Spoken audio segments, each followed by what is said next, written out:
Hello, my name is Luke. Welcome back to my channel, Dr. Business.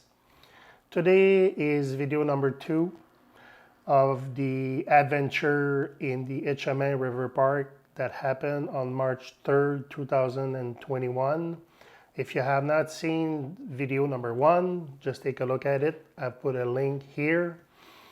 So I have hesitated a long time before putting on those 2 videos online because I did not think that was an experience worth sharing. But I have learned so much during that episode. And this video is more about that and also some advice that I can give some of you out there, especially beginners, photographers who are carrying camera gears on their journey to the wild to take the perfect picture outside. Of course, I will not teach anything here new to experienced photographer or professionals that are already doing outside photography. So everything that I'm gonna tell in this video does not concern them. It concerns more beginners. So after a few seconds, let's see what I've learned, and with every lesson, what advice can I give you? Of course, the first lesson that I learned was assuming I was safe. Here in the Quebec region in February, we had a very cold month. Even in January, -10 to -25 Celsius. I've been there almost all winter, so I knew that the river was frozen, and I thought I was safe, but I was not. That was a mistake. Even though I was walking very close to the shoreline, I was not. And when I see others going on that river, I was following the trail that was already there. But what I see on this river, take a look at the picture that I'm putting on right now. People going on that river in snowmobiles, by foot, by any means. I really don't know what to think. So for me, advice number 1, in this region, we have 2 very big rivers that are coming to Quebec City in the south side, and it's the Etchemin and the Chaudière. And I don't think you are safe anywhere crossing or walking along the shoreline or going on a snowmobile on these rivers. I think it's a risky business. So if I were you, even if it's January, you think you know the river, I think it's a risky business. So go at your own risk.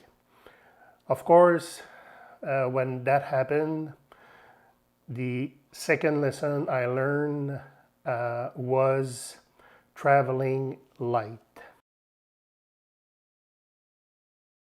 Traveling light is key because I have 4 bags to carry my camera gears, from the very small to the very big. And 90% of the time, I would say, I carry my camera gear in this bag. Take a look at the photo here. It's a fabulous bag. It's a Manfrotto bag, because in this bag, I can carry enough lenses with small items like a bottle of water, food, or anything else on top, okay? And it adds up to a certain weight. And on that day, I choose not to put this one on my shoulder. I decided to carry my camera and my lenses with my very small bag. And thank God for that, because I had this bag here. Let me show you. This is the Optex bag. And in this small bag, okay, I had my camera Panasonic J85. I had 4 lenses. I had my M25, M45, M60, and M75 Olympus f1.8. I had 2 batteries extra for my GoPro and 2 batteries extra for my camera. And that's it. I had my Monopod with the GoPro on top, but I had this small bag, and thank you for taking that decision that day. Weight is so important because when I dropped into the water to my waist, the instant, the split second that the water sinked in, because it takes like 1 second, it was really, really surprising for me how heavy I was in an instant. So this is why weight is so important in my view, and it's why I will probably never go to full frame camera, just because of that. Micro Four Third is magical for the weight. And between you and me, Micro Four Third camera now, with what Olympus is producing and what Panasonic is producing, making in terms of camera quality, it's enough for me. You know, I'm gonna make another video about quality, but for me, my Mark II Olympus for stills is fabulous, and my GH5, which I am filming right now, for video, it's a beast. So for me, it's magical, but key number one is, of course, weight. So, of course, in the comments below, for those of you who will see this video, they will say, well, Mr. Biz, I am 20 years old, I am 30 years old, I am 35 years old, I am in full shape. Weight is not an issue for me. I can carry a 25-pound camera bag on my shoulders with water, food, and everything for 25 kilometers for no problem. Well, good for you. If you can do that, good for you. Of course, I am not 25 years old. But remember one thing, carrying your camera gear, water, food, tripod, monopod, adding in winter your snowshoes, your gloves, your spike, your underclothing. At the end of the day, you are more heavy in the winter than in the summer. So my advice for you is travel light. You know, travel and carry only the essentials. If you have a Micro Four Third, you can carry much more lenses because they are so small. And if you carry full frame camera, just carry the essentials. Maybe your 2 best lenses, that's it. And also, what I can give you as an advice, buy a camera bag. You see here the camera bag that I'm talking about, the Manfrotto. That will force you to carry only the essentials for your day. Only the lenses that you will need. Because between you and me, professionals or amateur photographers out there, we always, and I made that mistake so many times, carry too much lenses, and we don't use them in the day. So that's additional weight for nothing because you don't use those lenses. So carry only the essentials. And if you buy a bag like this, the bag will push you to put just the essentials and not more. So you will save a lot of weight. Now for lesson number 3, it is an item that I would never thought it would be so important for me that day. Believe me, and I'm talking about a monopod. Monopod. I always carry a monopod with me, and this Gorilla tripod, and it's a Joby, you know, everybody knows monopod tripod by Joby, because I love this monopod tripod because I can hook it up to a 3.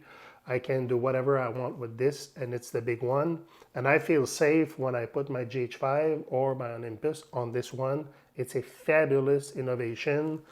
Thank God for somebody who thought about that, because it's a magical tripod to carry on with you. And it's not that heavy. But on that day, I had this monopod, okay? And that monopod saved probably my day because of so many reasons. Reason number one, because every time I carry my monopod, I have the spike on it. And on that day, I had the spike too. That was in my pocket. So on that day, this monopod helped me to get out of the water because I used it to stick it into the ground and pull myself out of the water. So that was really important because I could carry myself out. And when I was already close to the top and I could not go further, I extended the monopod and I just asked the lady on top to pull me up on the hill for the last meters because I could not do it. I was totally spent. So that is instrumental for me. So advice number 3 for me is always carry a monopod and a tripod if you want to have stability. But I will suggest to you a carbon fiber monopod.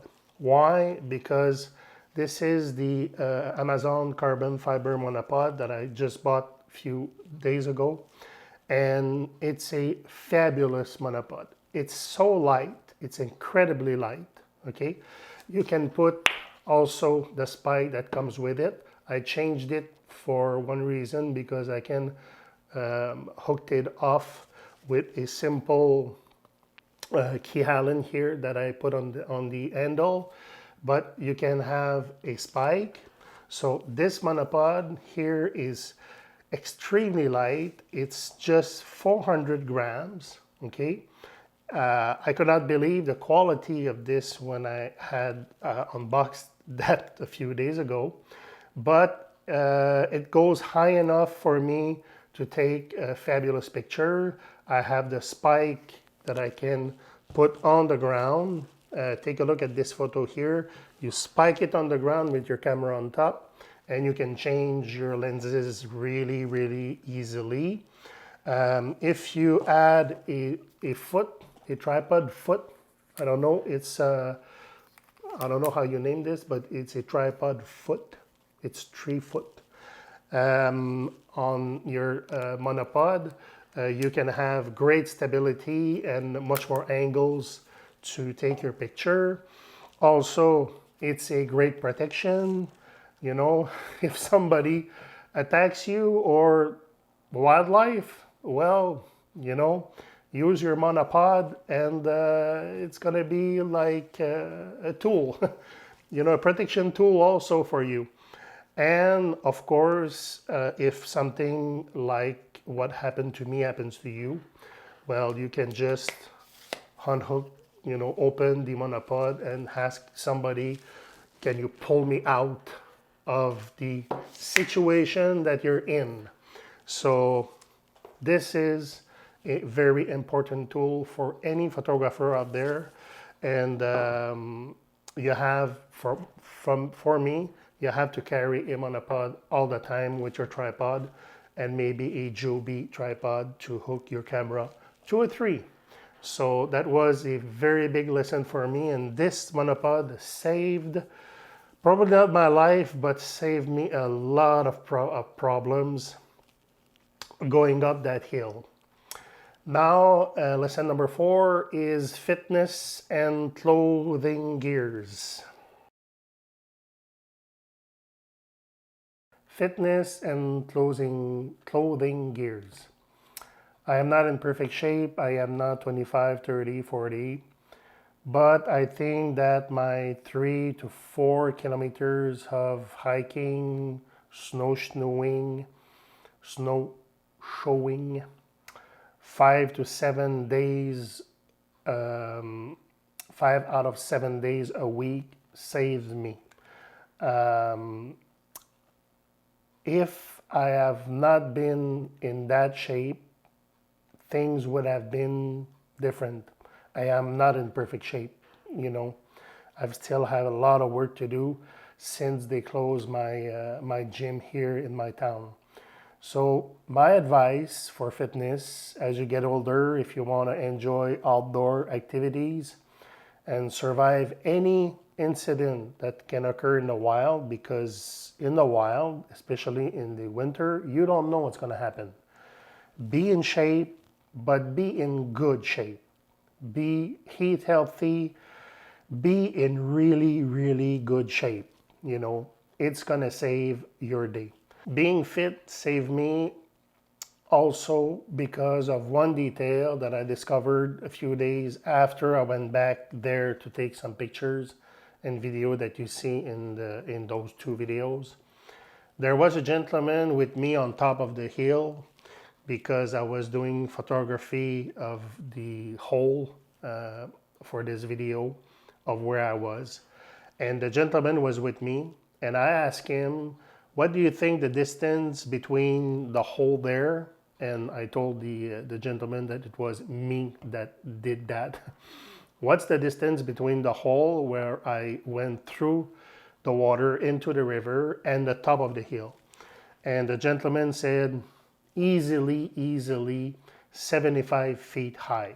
So I had to climb 75 feet high from where I fell into the river, the frozen water river, all the way to the top, and I was not at my car. I'm going to talk to you about that in a few minutes. So being fit saved my day.